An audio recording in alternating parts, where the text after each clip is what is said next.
Hello, magandang gabi pong muli sa ating lahat. Ngayon po ay akin na namang ibabahagi sa inyo ang isang uri ng gayuma. Ito po ay isang uri ng gayuma, pampaamo or pampakuha sa taong iniibig mo. Pwede itong yung taong laging galit sa iyo ay pwede, or pwede ito sa taong inyong iniibig, or pwede ito sa taong inyong mahal upang lalo kayong pakamamahalin ng taong ito. Paalala pong muli, gagawin po natin ito kung tayo ay may malinis na intensyon. Hindi po natin ito gagawin para po paglaruan ang isang tao o ang damdamin ng isang tao. Kung ikaw ay hindi handa sa mga consequences, kung ito ay yung paglalaruan, ay wag na wag mo itong paglalaruan kung hindi ka handa sa mga consequences. Gagawin mo ito dahil ang inyong intensyon ay malinis, hindi po para paglaruan ang damdamin ng iba. Ngayon, kung gusto mo talagang gawing laro ito, ay nasa sayo po iyan. Ngunit, ang paalala ay ang tripling maaaring balik nito sa inyo. Kaya, bago po tayo maglaro ng ganito, kung anumang klaseng mga ritual, ay tiyakin na handa ka. Ngunit kung ikaw naman ay may malinis na intensyon, ay pwedeng-pwede natin itong gawin. At kung ikaw ay may 100% paniniwala dito. Una, ang ating kailangan ay pulang kandila. Pulang kandila, hindi naman po natin kailangan ng ganito kahabang kandila. Gagawin po natin ito ng Martes or Biyernes ng alas 12 ng hating gabi hanggang alas 3. Kung alin po doon ang iyong bakanting time, alas 12 hanggang alas 3 ay pwede po. Martes at Biyernes, yun po lamang ang pwedeng paggawa nito at yun din po lamang ang oras na pwede nating itong gawin. Ayan. Ngayon, pag handa ka na, ay handa mo na ang iyong sarili, ay kuhanin mo ang pulang kandila at ito ay iyong sindihan.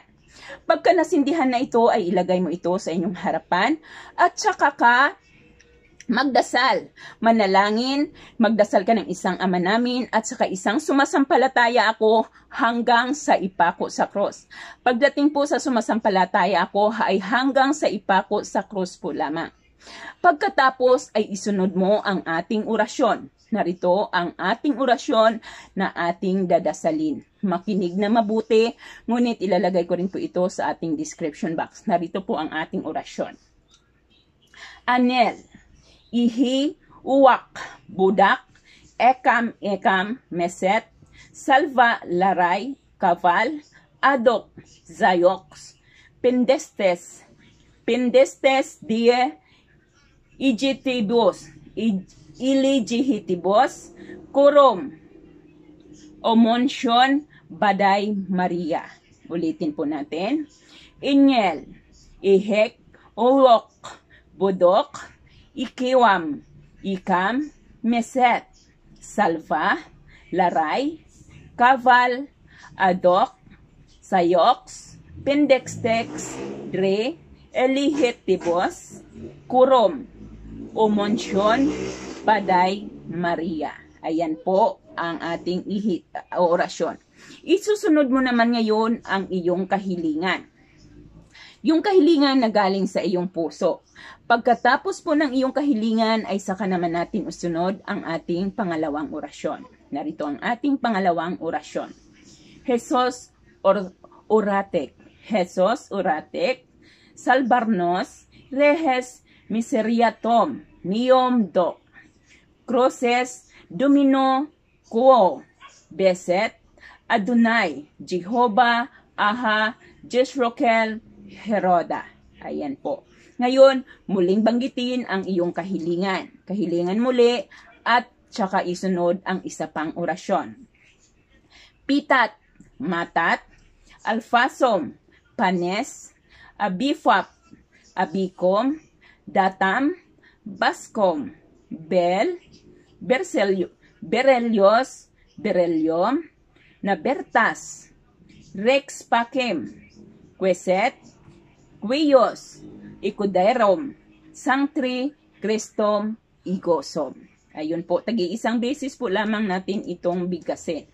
Ngayon, pagkatapos natin ng pangalawang orasyon, ay banggitin mo ang kanyang pangalan ng 3 beses. Banggitin mo ang pangalan ng kumplitong pangalan ng taong ito ng 3 beses at saka mo naman isunod ang ating pangatlong orasyon. Narito po ang ating pangatlong orasyon.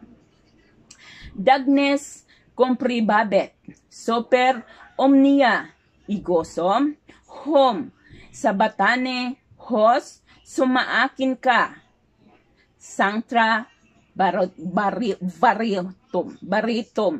barutim, sanctra, barutim. Ayan po ang ating mga orasyon na maaari nating bagkisin. Ayan, tig-isang beses po. At pagkatapos po nito ay patayin natin ang ating kandila.